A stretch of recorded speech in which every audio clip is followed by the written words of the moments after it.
Assalamualaikum warahmatullahi wabarakatuh. Perkenalkan, nama saya Yola Mentari dengan NIM 21046195. Di sini saya akan memenuhi tugas dari mata kuliah Sejarah Indonesia Baru Pertemuan 3 dengan dosen pengampu Dr. Aisyah MPD. Pertama, berdirinya Kesultanan Samudra Pasai, perannya dalam penyebaran Islam dan kemundurannya. Kerajaan Samudra Pasai adalah dua gabungan dari dua kerajaan, yaitu Kerajaan Pasai dan Kerajaan Samudra. Pada awalnya, Nazimuddin Al-Kamillah yang mendirikan kerajaan di Pasai. Beliau adalah Laksmana Laut dari dinasti Fatimiyah di Mesir, yang berhasil menaklukkan kerajaan-kerajaan Hindu-Buddha di Aceh dan mendirikan kerajaan di Pasai.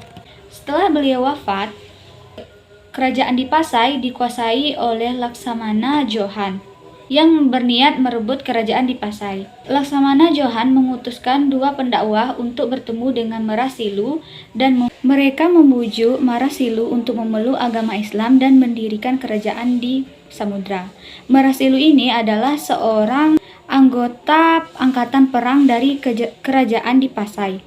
Akhirnya, Marasilu mengiyakan untuk mendirikan kerajaan di Samudra dan ia pun menjadi raja pertama di kerajaan tersebut.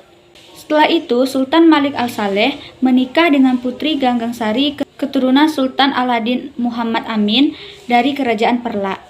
Sejak saat itulah kerajaan Pasai dan Samudra menjadi kerajaan Samudra Pasai. Jadi intinya kerajaan Samudra Pasai ini berdiri diakibatkan gabungan dari kerajaan Pasai dan kerajaan Samudra dengan beberapa proses sehingga bergabunglah kedua kerajaan itu menjadi kerajaan Samudra Pasai.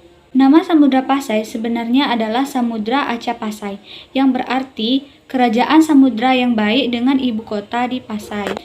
Selanjutnya, peran dan penyebaran agama Islam di Samudra Pasai. Samudra Pasai merupakan perkembangan agama Islam Sultan Malik Al-Saleh, yaitu Marasilu yang berganti nama dengan Sultan Malik Al-Saleh karena memeluk agama Islam. Sultan Malik Al-Saleh berusaha meletakkan dasar-dasar agama Islam dan mengembangkan kerajaannya melalui perdagangan. Sebagai kerajaan yang besar, kerajaan ini juga berkembang menghasilkan karya tulis tangan yang baik. Sekelompok minoritas kreatif berhasil memanfaatkan huruf Arab yang dibawa oleh agama Islam untuk menulis karya mereka dalam bahasa Melayu. Samudra Pasai dalam posisinya sebagai pusat tamadun Islam di Asia Tenggara pada saat itu. Kerajaan Samudra Pasai berkontribusi dalam penyebaran agama Islam, ditandai dengan kerajaan Samudra Pasai yang mengirimkan banyak ulama serta mubalik untuk menyebarkan agama Islam ke Pulau Jawa. Selain itu, banyak ulama Jawa yang menimba ilmu agama di kerajaan Samudra Pasai. Lalu, runtuhnya atau kemunduran kerajaan Samudra Pasai. Seiring perkembangan zaman, Samudra Pasai mengalami kemunduran hingga ditaklukkan oleh Majapahit sekitar tahun 1360 Masehi. Pada tahun 1524 Masehi, kerajaan Samudra Pasai juga ditaklukkan oleh kerajaan Aceh. Dan kemunduran kerajaan ini disebabkan oleh dua faktor, yaitu faktor internal dan faktor eksternal.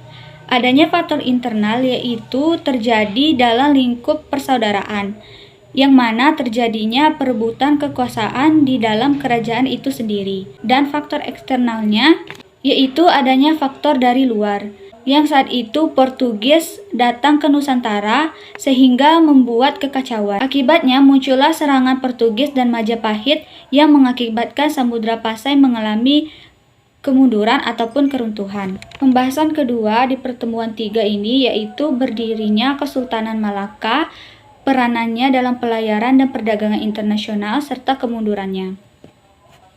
Asal mula berdirinya Kesultanan Malaka berawal dari buntut serangan kerajaan Majapahit di akhir abad ke-14 yang sedang melakukan ekspansi ke Singapura. Pada tahun 1377, Malaka berhasil meloloskan diri dari serangan Majapahit. Kerajaan ini didirikan oleh Pameswara. Pameswara ini adalah raja terakhir kerajaan Singapura yang melarikan diri ke tepi pesisir Selat Malaka pada tahun 1390. Setelah Pameswara melarikan diri hingga ke pesisir Selat Malaka, dia mendirikan kerajaan baru di sana yang bernama Kerajaan Malaka. Dan Pameswara juga menganut agama Islam sehingga kerajaan Malaka tadi berubah menjadi Kesultanan Malaka. Lalu, apa peran Malaka dalam pelayaran dan perdagangan internasional? Sejak dulu di Malaka banyak kedatangan pedagang-pedagang dari berbagai negara. Salah satu pedagang dari Tamil, India yang jumlahnya begitu besar. Peran Selat Malaka adalah sebagai penghubung antara Indonesia dengan perdagangan internasional yang berada di luar Nusantara atau Indonesia. Karena letak Selat Malaka yang strategis, para pedagang dari Eropa akan senantiasa melewati Selat Malaka jika ingin berlayar menuju Cina. Ada sekitar 400 pelabuhan dan 700 buah kapal yang bergantung pada Selat Malaka pada saat itu. Mengapa demikian? Karena sudah menjadi jalur utama sejak masa awal peradaban manusia di Nusantara. Adapun terjadinya kemunduran Kerajaan Malaka, yaitu pada tahun 1511 terjadi serangan dari Portugis di bawah pimpinan Alfonso Albuquerque dan berhasil merebut Kerajaan Malaka. Raja terakhir Kerajaan Malaka adalah Sultan Mahmud Shah. Pada periode ini pemerintahannya sangat lemah dan Sultan tidak terlalu peduli dengan negaranya, sehingga Selat Malaka mengalami kemunduran dan keruntuhan. Dengan runtuhnya Malaka, muncullah Kerajaan Aceh yang kemudian mengambil alih perdagangan di Malaka. Sekian penjelasan dari saya, lebih kurangnya saya mohon maaf. Saya tutup dengan wabillahi taufiq wal hidayah. Wassalamualaikum warahmatullahi wabarakatuh.